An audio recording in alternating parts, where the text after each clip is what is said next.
Hi guys! Welcome to my life! So ito na nga po yung part 2 nung papagawa natin ng tangkalan ng baboy. So kumawa na nga sila guys ng kawayan para gamitin sa tangkalan. Baligin yan kataas yung kawayan guys at saka mahirap talaga siyang kunin. Mabuti na nga lang guys, may nabilan kaming kawayan na malapit lang. At yun, swerte kasi nga nakakuha kami. Bali, yan yung gagamitin natin pang wall guys sa tangkalan. At yun yung naisip ko na gagamitin kasi nga nag-start pa lang tayo na magbabuyan.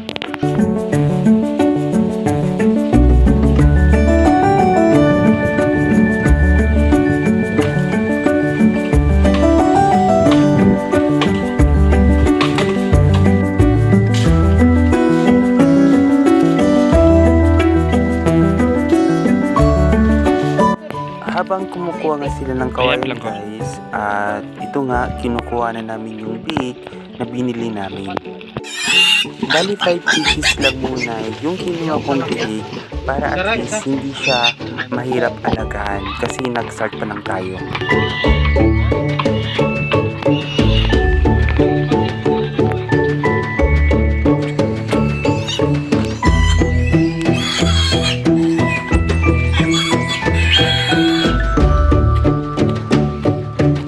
After namin makuha yung biik guys, ay bumili din ako ng feeds para may makain yung mga biik. Tapos sinila namin doon kung saan namin pinagawa yung tangkalan.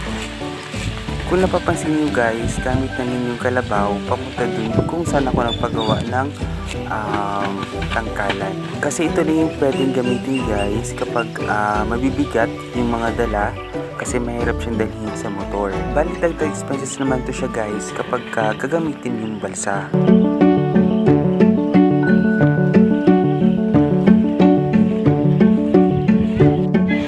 Pagkat kinabukasan nga ay bumili kami ng ibang materialis na kailangan sa tangkalan tulad ng PVC, nung elbow, nung solvet at marami pang iba.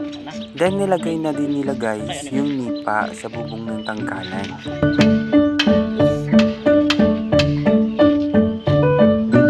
Nag-start din sila maglagay guys ng mga kawayan sa gilid ng tangkalan.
Dito pala nga guys, ay excited na ako na makita yung kabuuan o yung finished product talaga ng tangkalan.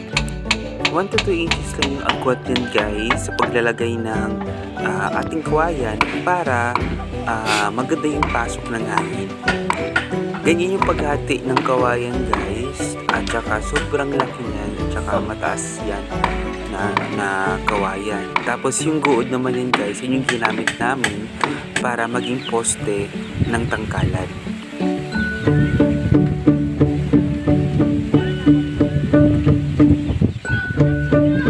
Para naman sa dumi ng baboy guys, ay gumamit kami ng PVC para maging silbing tubo or daluyan ng mga dumi papunta dun sa suba.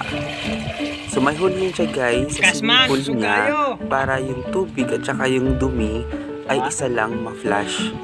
Ang kagandahan ng tangkalan namin guys is di mo na kailangan ng septic tank para sa mga dumi ng baboy. So Dito kasi is fish pan siya, tapos may sapa. Doon na yun lumalabas yung dumi ng baboy. Tapos kung mag-high tide is ibawash out lang ng tubig. Kaya kung nakikita nyo guys, sobrang dali nilang i-flash pati yung dumi ng mga baboy.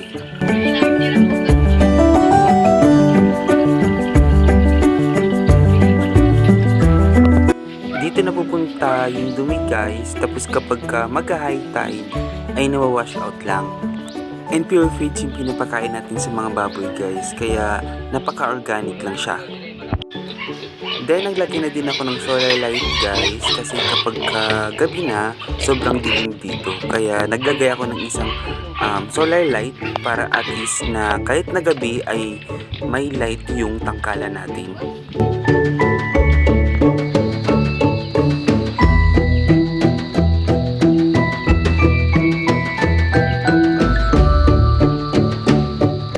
At yan na nga guys, ay tapos na ang ating tangkalan. So kung nag-enjoy ka sa video to, ay huwag kalimutan mag-like, subscribe, and click the notification bell para ma-update ka sa mga new uploads natin.